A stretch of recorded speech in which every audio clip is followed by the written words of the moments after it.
কিছু মানুষ তোমাকে পছন্দ করে না।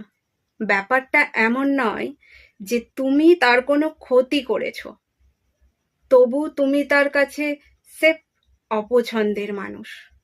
তোমার হাঁটা চলা, কথাবার্তা অনেকের কাছেই ভালো লাগবে না।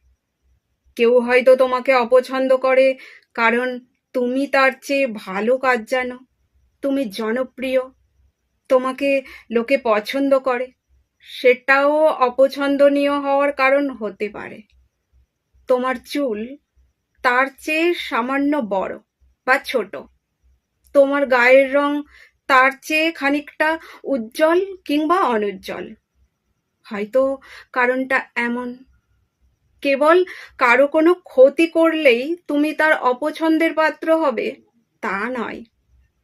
অপছন্দ ব্যাপারটা আসে ঈর্ষাকাতরতা থেকে। মানুষের সহজাত চরিত্রেই এই অনুভূতির প্রভাব আছে।